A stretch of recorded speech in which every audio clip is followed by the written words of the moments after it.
ایک اور عمل ہے، وہ آپ اگر کر لیں، یہ اس کے لیے بھی ہے جس نے قربانی کرنی ہے، اور یہ اس کے لیے بھی ہے جس نے قربانی نہیں کرنی اور اس کو کہیں سے قربانی کا گوشت مل جائے۔ یہ سب کے لیے ہے۔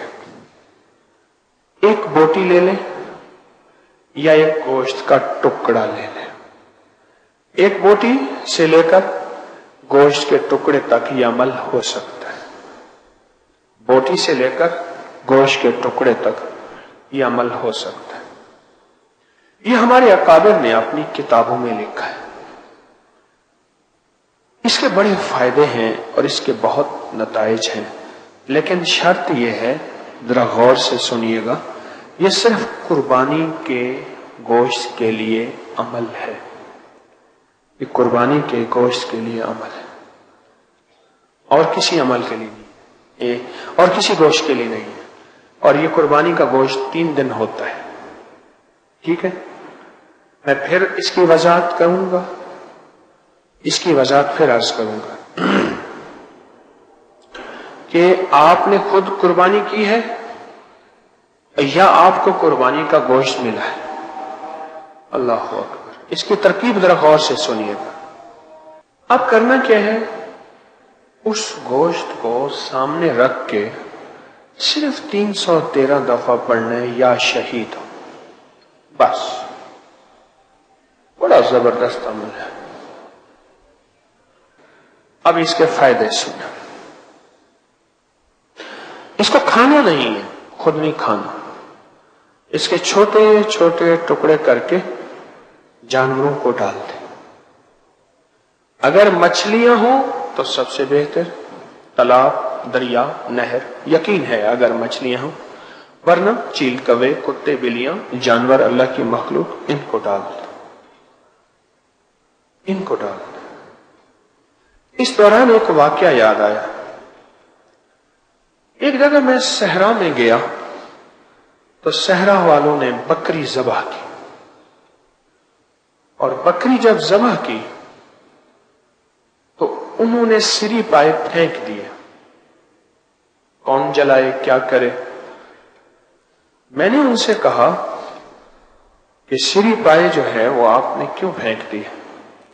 ان میں ایک بابا تھا، مجھے آج بھی یاد ہے، نمبردار اللہ وسایا اس کا نام تھا، داڑھی کو، مونچھوں کو وہ مہندی لگاتا تھا، بابا فوت ہو گیا۔ اس نے مجھے ایک بات کہی، اور وہ بات کتابوں میں مجھے تصدیق کے ساتھ ملی۔ کہا کہ پیر سیاں اتھا کو میاں ہستیاں ہی ہونے جڑے نظر نہیں آندیاں، ول ہونا دے تحفے تحائف دینے سے نہ تو ول ساکو کھا لے سا۔ اگر سارا کچھ ایسا خود کھا ونیوں، سب کچھ اگر ہم خود کھا جائیں تو ایسے لوگ بھی ہوتے ہیں جن کے لیے ہم کچھ چھوڑ دیتے ہیں، وہ پھر کھاتے ہیں ورنہ ہمیں کھا جائیں۔ اب یہ گوشت کا مقصد سمجھ آیا؟ اچھا، اب آپ کہیں گے قربانی میں تو اتنا گوشت، اتنے چھچڑے، اتنی سریاں، اتنا کچھ ہے، لیکن میں کہوں گا خود چھیننا اور بات ہے، ہاتھ سے دینا اور بات ہے۔ اب نکتہ سمجھے؟ ایک ہے خود اٹھا کے کھا لینا، ایک ہے گرا پڑا کھا لینا، ایک ہے آپ اپنے ہاتھ سے اللہ کے مبارک نام سے اسے بابرکت بنا کے دے۔ اب کھائے گا کون؟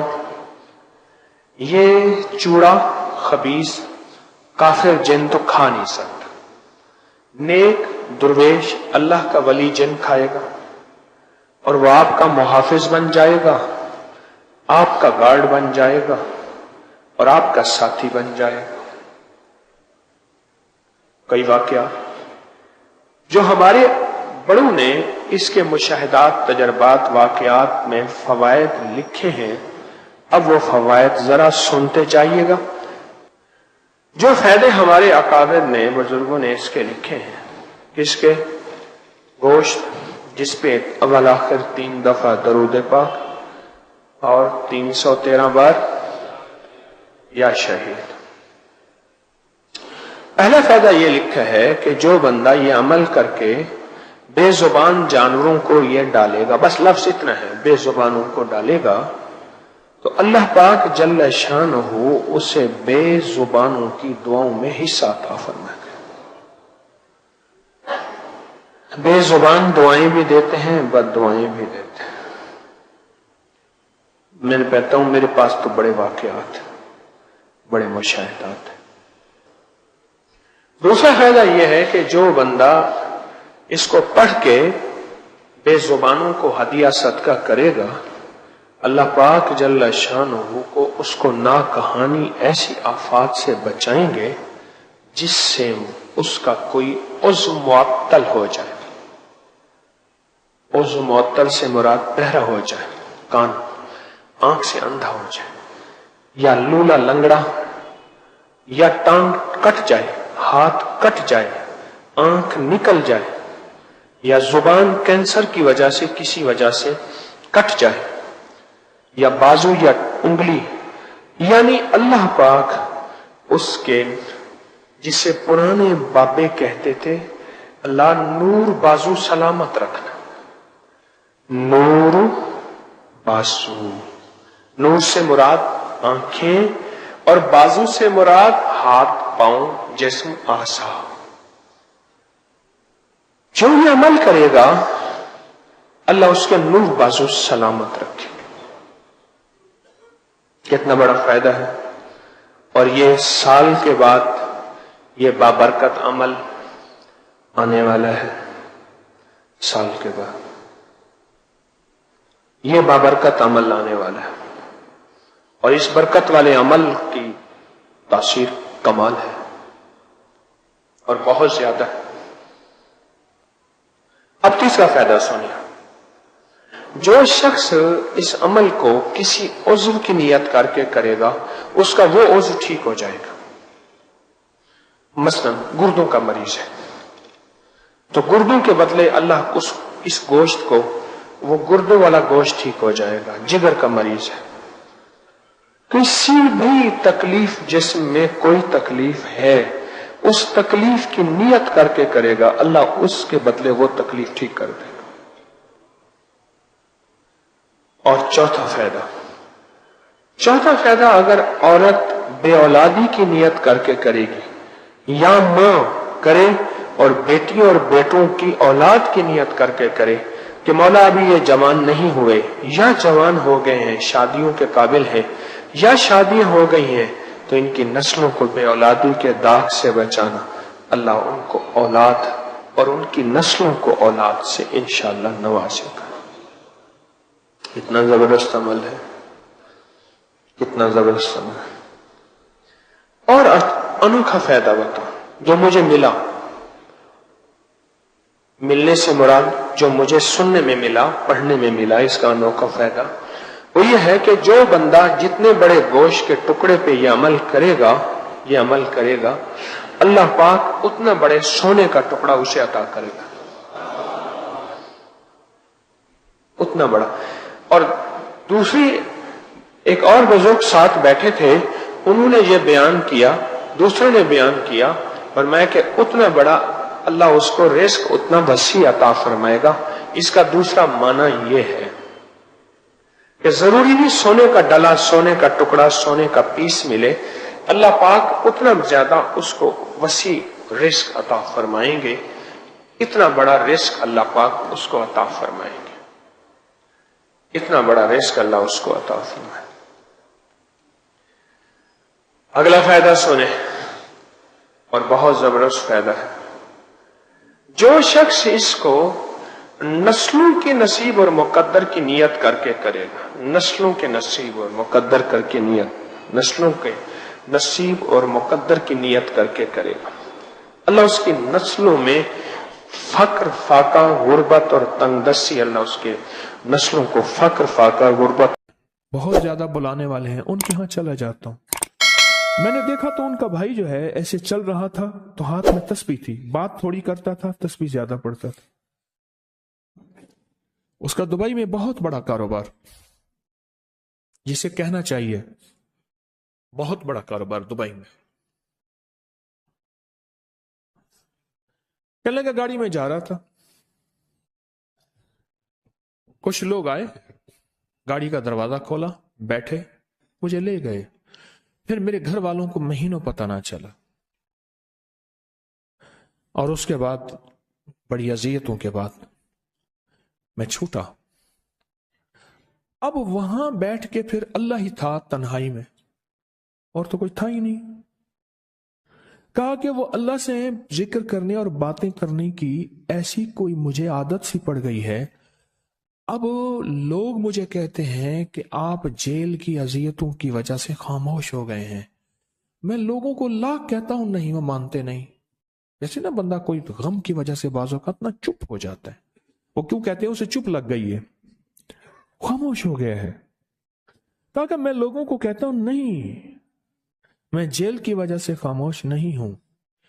اس قید نے، اس جیل نے میرے اوپر جو آزمائش بھیجی ہے، اس قید نے اور جیل نے میرے اوپر جو آزمائش بھیجی ہے، اور میں پھر وہاں ذکر کا عادی بنا، دعاؤں کا عادی بنا، تسبیح کا عادی بنا، اعمال کا عادی بنا، اور وہ عادت سی پڑ گئی ہے، اور وہ عادت سی ایسی پڑی ہے کہ بس سارا دن اب اسی میں لگا رہتا ہوں،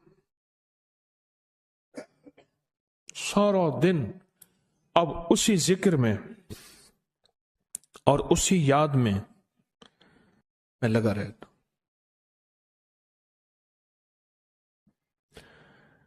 کہیں ایسا نہ ہو ہم بھی اگر ذکر سے غافل ہوئے، تسبیح سے غافل ہوئے، خدا نہ خواستہ ایسی آزمائش آ جائے اور پھر ہم ذکر اور تسبیح اور اعمال کے عادی بن جائیں، اللہ سے عافیت مانگے۔ اور اگر ہماری زبانوں پہ تسبیح ذکر آ گیا ہے عافیت کے دنوں میں، تو سمجھ لیں یہ اس کی عطا ہے، یہ اس کی نعمت ہے، یہ اس کی کریمی ہے، یہ اس کا فضل ہے۔ اس نے بہت بڑی آزمائش سے پہلے ہمارے اوپر اتنا کرم کر دیا، اس کا بہت بڑا کرم ہے۔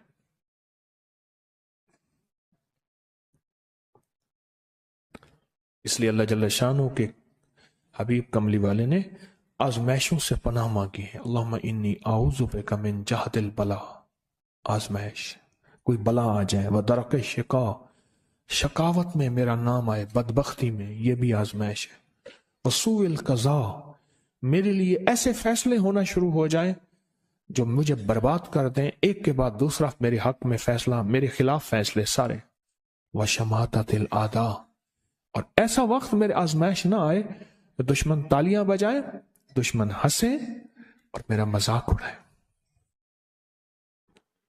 اس لیے میرے آقا نے، میرے حضور نے آزمائشوں سے پناہ مانگی ہے، عافیت مانگی ہے۔ اللہم انی اعوذ بک من زوال نعمتک، اللہ نعمت دی پھر اس کا زوال آ گیا، وتحول عافیت، عافیت دی اور تو نے چھین لی۔ اللہم انی اعوذ بک من زوال نعمتک وتحول عافیتک وفجاءت نقمتک وجمیع سخطک، اے اللہ کو میرے اوپر ایسے حملے ہوں اور سختیاں میرے اوپر شروع ہوں، مولا میں اس سے پناہ مانگتا ہوں۔ میں مانگتا کیا ہوں؟ ربنا آتنا فی الدنیا حسنۃ، اس سے دنیا کا بہترین پیکج مانگتا ہوں، وفی الآخرۃ حسنۃ، تو اس سے آخرت کا بہترین پیکج، شاندار، لاجواب، بہترین۔ ہاں، آزمائشیں، مصیبتیں، تکلیفیں، حوادث، حادثات، ناکامیاں، بیماریاں، پریشانیاں، میں نہیں مانگتا مولا۔ اللہم انی اعوذ بک من الہم والحزن، ہم کہتے ہیں ٹینشن کو، انزائٹی کو، اسٹریس کو، ڈپریشن کو، اندر غم ہے باہر پتہ ہی نہیں، اس کو ہم کہتے ہیں، اور حزن کہتے ہیں جس پہ ہائے ہائے ہو۔ اے اللہ میں تجھ سے اندر کا دکھ جو مجھے دیمک کی طرح کھائے، اور باہر کا دکھ جو مجھے تڑپائے، اندر کا دکھ کھائے اور باہر کا دکھ تڑپائے، اے اللہ میں اس سے پناہ مانگتا ہوں۔ ہم والحزن، عجز والکسل، ایسا کہ میں عاجز ہو جاؤں یا میرے پر سستی غالب ہو جائے۔ کتنے لوگ ایسے ہیں ان کے اوپر سستی غالب ہے، بہت بڑی مصیبت ہے زندگی کی۔ میرے آقا کملی والے نے اس سے پناہ مانگی، اللہ کے حبیب میرے آقا نے آزمائشوں سے پناہ مانگی۔ اللہم انی اعوذ بک من الفقر والکفر، اے میرا مولا مجھے کفر سے اور فقر سے بچا۔ فقر ایسا، غربت ایسی آئے کہ میرے ذہن میں ہر وقت لوگوں کی جیبوں پہ نظر ہو، ہر وقت لوگوں کی جیبوں پہ نظر ہو۔ یہ دو وقت میں ہوتا ہے، ذہن نشین رکھیے گا۔ اس فقیر کا تجربہ ہے، ایک جب طمع بڑھ جاتا ہے، لالچ بڑھ جاتی ہے، اس وقت لوگوں کی جیبوں پہ نظر ہوتی ہے۔ جب فقر بڑھ جاتا ہے، غربت اور تنگ دستی اور فقیری بڑھ جاتی ہے، پھر لوگوں کی جیبوں پہ نظر اس کی ہوتی ہے اور اللہ کے خزانوں پہ نظر نہیں ہوتی یا کم ہوتی۔ اے میرا مولا مجھے فقر سے بچا اور کفر سے بچا، کہ ایسا وقت نہ آئے میں اپنا دین بیچ بیٹھوں، اپنا ایمان بیچ بیٹھوں۔ ہمارے ایک مخلص تھے عبد الوحید سلیمانی صاحب رحمۃ اللہ علیہ، کہنے لگے انارکلی میں میرا ایک دوست تھا، تو میں اس دوست کے ساتھ زندگی گزری، پنجاب یونیورسٹی میں اکٹھے پڑھتے تھے، تو پھر پتہ چلا کہ وہ بہت مالدار ہو گیا۔ اسلام آباد کے ایک بہت بڑے سیکٹر میں گیا تو اس کا گھر دیکھا، گاڑیاں، بڑا گھر، اور یہاں اس کے پاس ایک پرانی سی پتلون ہوتی تھی اور غربت ہوتی تھی، اور انارکلی کے کسی اوپر چبارے کے کسی کمرہ لیا ہوا تھا۔ تو میں نے اس کا نام لے کے پوچھا یہ کیا؟ اس نے ایسے سینے پہ ہاتھ رکھ کے کہا بس یہی بیچا ہے، اب باقی سب ٹھیک ہے، سینے پہ ایمان بیچا ہے، سب کچھ مل گیا۔ اللہ میرے پر وہ وقت نہ لا جب میرے اوپر فقر غالب آ جائے یا کفر آ جائے۔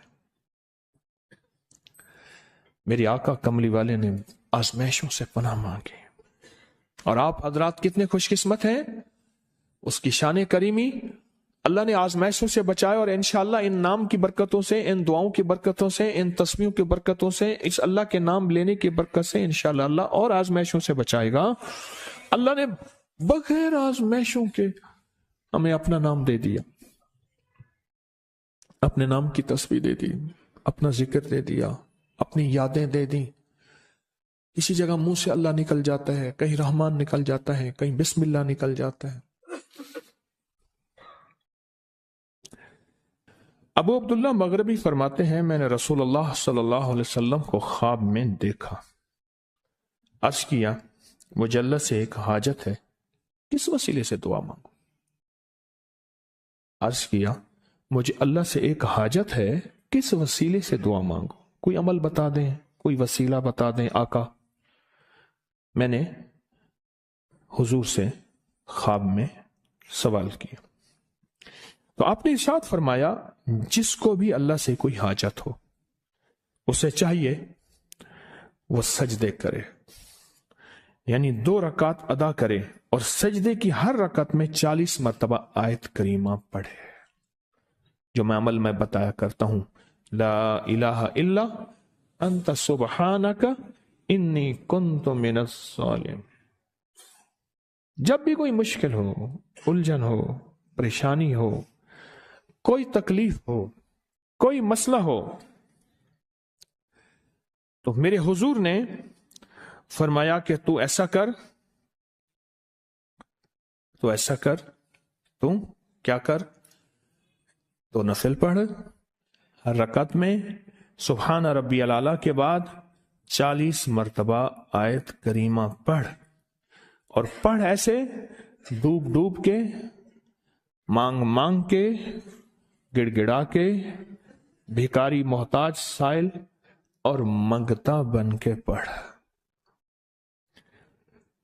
اور حدیث میں آیا کہ کوئی مصیبت زدہ اس کو نہیں پڑھتا جس کی مصیبت دور نہیں ہوتی۔ آیت کریمہ کو فرمایا کوئی مصیبت زدہ اگر پڑھ لے اس کی مصیبت دور ہوتی ہے۔ اور ایک اور حدیث میں ہے کہ کبھی ایسا نہیں ہوا کہ کسی مسلمان آدمی نے کسی چیز کے لیے اسے پڑھا ہو اور اس کی دعا قبول نہ ہوئی ہو، اور اس کو ترمذی اور نسائی نے روایت کیا ہے۔ میرے آقا فرماتے ہیں کہ میں جب شب معراج میں میرا ایک شخص پر گزر ہوا جو نور عرش میں چھپا ہوا تھا، عرش کے نور میں اتنا ڈوبا ہوا تھا، خود چھپا ہوا تھا عرش کے نور میں۔ میں نے پوچھا یہ کون ہے؟ یا کوئی فرشتہ ہے؟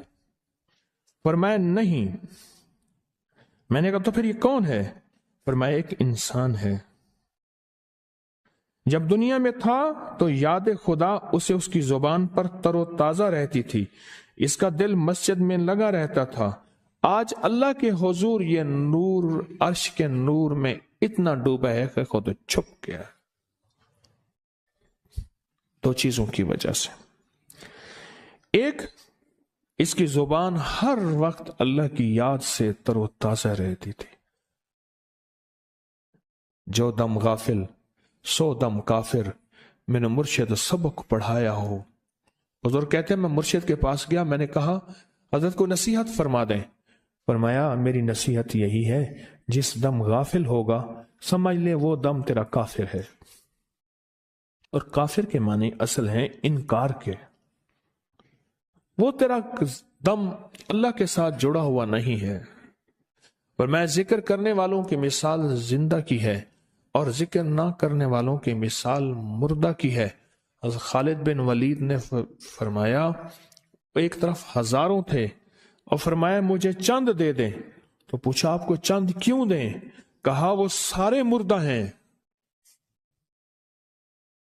وہ کلمہ پڑھنے والے نہیں تھے، وہ سارے مردہ ہیں، مجھے چند کلمہ پڑھنے والے دے دیں، یہ سارے زندہ ہیں اور یہ غالب آئیں گے۔ اور یہی ہوا، اور یہ کلمہ پڑھنے والے غالب آ گئے۔ آپ نے فرمایا کہ غافلوں کے درمیان اللہ کی یاد میں لگا